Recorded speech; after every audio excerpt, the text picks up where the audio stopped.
Hey there, it's your Wisconsin wine guy coming to you on this Sake Sunday as promised to give you a presentation about sake that we both learn about this elusive, fantastic drink. I mean, sake is starting to take hold here in the States, on a big way, or like around the country in a big way. So I'm going to try to help make it a little bit more fundamental, more basic for you so that you can enjoy sake. And we're going to do all this together. How cool is that? So let's get right to it. Now, on the previous video, I had four different bottles laid out in front of you. Those four different bottles represented different styles of sake. It was Junmai, Daiginjo, Junmai Ginjo, Junmai, and Hanjozo. All right. Each of those different terms play a very important part in the classification of sake and in some cases how it's produced. And we're going to go through those details when I begin to present each of those to you in the following Sundays.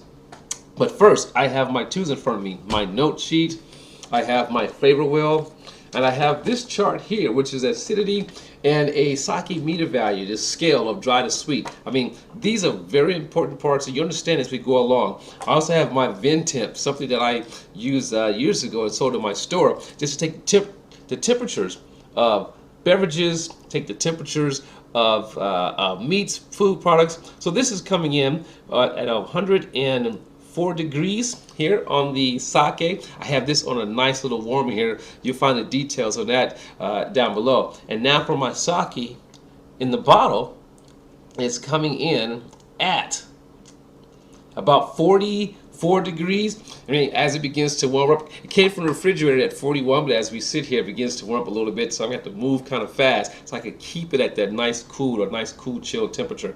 So now, I have my twos ready, and let's get at it. So bear with me with these Japanese names. In fact, that's probably the most intimidating thing about sake would be the names. But the good thing is, the upside is, you're learning a completely new language. How cool is that, right? So we're going to learn Japanese together, a little bit of Japanese together. So the name of this sake is going to be called Shirakabegura Kimoto Junmai. Shirakabegura Kimoto Junmai. Now, what does all that mean? So let's turn to the bottle and let's get started. So now, when it comes to sake, okay, there's a lot of good information on the back. You look at the front of the bottle, it's in Japanese characters, Japanese script, but on the back of the bottle is a lot of good information. And I'm going to break down what's the most important things when you're out selecting your sake. All right, so now we have the name, we went through that, and then we have the type of sake. Remember those four different classifications I said? This is going to be a Junmai. Then there's that second word, Kimoto, and we'll get to that. So Junmai in this classification has a lot to do with the rice polishing ratio. So Junmai in this classification has a rice polishing ratio of 70%. What that means is that this is the amount, you have the rice kernel itself, you have the outer hull.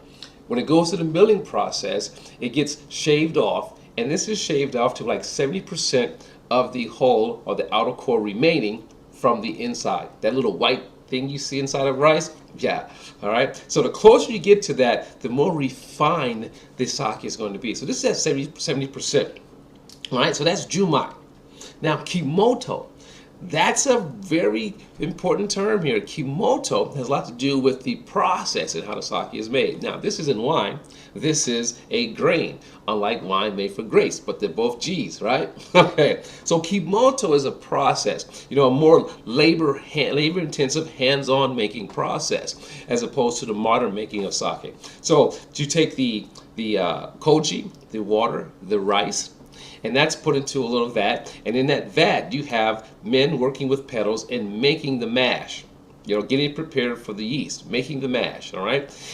So that's a nice labor-intensive process. With that process, it makes a more refined, more richer tasting sake, because it's a long, slow process. Think about, when you use rapid yeast when making bread versus using a sponge or a mother to just let the yeast just slowly develop and grow, right? It's much more flavorful, quick process, but much more flavorful. All right, so we covered those two names. The type is Junmai and Kimoto. It has the rice, and I'll put the rice name down below. Different rice can give you different flavors. So rice polishing ratio, we talked about that, 70% for Junmai. Now it can be, 65%. All right, it can be higher. That's Junmai. Sake meter value. Here's where that sheet comes in at, right? The sake meter value and acidity level. So SMV, sake meter value. Simply put, it measures the acidity and it also measures the dryness and sweetness. Now here's the cool thing about it. On a sake meter value, you have a point of 0. Okay, you have a point of reference of 0, which is the middle. Not neither sweet nor dry, but just nice in the middle. But when you go up the scale, when the numbers become the plus, that it gives you indication of dryness in the sake. Going down the scale, when it becomes a negative, gives you indication how sweet the sake is going to be. So in the case of our Shirakabegura, our sake meter value is +2, so it has a dryness, just 2 points above 0, and the acidity level is 1.2. So if you look at our scale at +2, let's do the acidity level first. So 1.2, we go up the scale. All right, so we're right up in here. Clean, dry, gentle flavor, soft texture. Okay, but again, we're going Kimoto, so it's going to be a lot fuller, a lot richer tasting. That's the hope. Anyway, so now with acidity, the higher the acidity, the drier the product or the beverage is going to appear to be. Think in terms of like lemon juice. You'd have, a lemonade. So you have a lemonade, nice tart, high acidic lemons, and so then you add your sugar to it, or sugar to it in water, balance it out sugar water. So the more sweetness you add to it, so here's the sweetness, the more sweetness you add to it, the lower the acidity. And the goal, I find in my lemonade, is to find that balance, with the acidity and the sweetness to it. So then the less sugar, the less sugar you add, the more tart it's going to be, but somewhat dry. But the more sugar, the less acidity, more sweetness. So there you have it, very simply put. So let's get this poured and let's get it to taste. So I'm going to use a wine glass so you can see the sake wow, that smells good, for my cold. And then for my warm sake, I'm going to pour it into another glass instead of a sake cup. Again, so you can see it. So you can see the steam forming on the glass. Let's get that set back on. That's about 4 ounces inside of that glass. So already, there is a difference just in the nose. Here we're talking about a sake that's right. Nice fruit, subtle grains.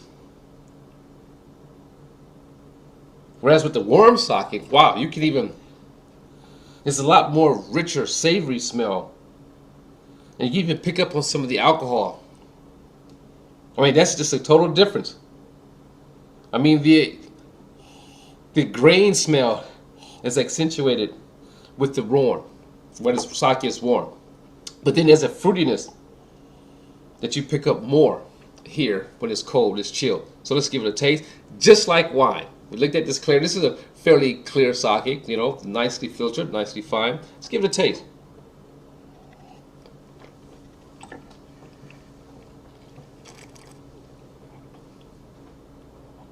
Now I'm taking a similar process that I use with wine. I want to taste for its acidity, taste for its fruitiness or sweetness, and taste for its dryness. Now for me, this at +2 with a 2 point +2 to 1.2 acidity. It has a nice balance to it. It has a dry taste,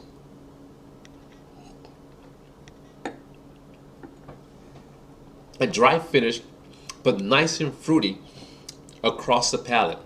Wow, that's with the cold, the chill. Again, for me, the acidity is to taste. The acidity is balanced. I find this to be very balanced on my palate. Mouthfeel, I'm gonna go like light to medium. Okay. Style, I'm gonna go dry. So this is my notes here, right? That's what it tastes like when it's chilled. And if I go to my flavor wheel and start looking at taste indicators, all right, so I'm going to go with fruit. I'm going to go with like a little bit of Melon. You know, just more melon for me. No citrus, but just more melon. But I like the grain taste. Not yeasty at all. So now, let's go into the warm sake. Let's see where we're at now.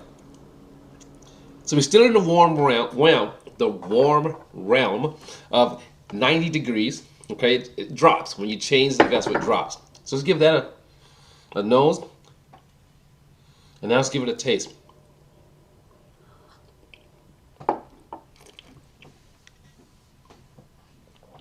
Oh, wow. Completely different. Whereas chilled, it was just like light and refreshing. You know, nice dry. Still dry, but you definitely got a much richer palate feel. I mean, that really coated my palate, and it's really coating my mouth. That's nice. Even though I smelled the alcohol at 15%, I smelled the alcohol was warm, but definitely on the taste, the alcohol isn't strong at all. I mean, still, it has a nice balance to it. The fruitiness that you taste from this chill, to me, it's gone. It's more savory. It even has some spiciness to it. So savory, you know, there's a little pepper for me. I got that. Ooh,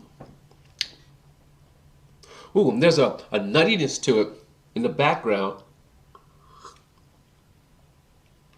with almost a cinnamon or nutmeg taste to it. I mean, it's just like tasting wine is what I'm trying to say to you. So there you have it. The Shirakabegura Kimoto Junmai. This isn't about rating. It's simply about, you know, tasting and learning, you know, the differences in styles and taste of sake. I'm going to continue enjoying both of these. I'm trying to get the videos down so they can be short, not so long, but bear with me as we go along. It's your Wisconsin wine guy, saying as always, let your palate be the guide. Let's go this way. Kanpai.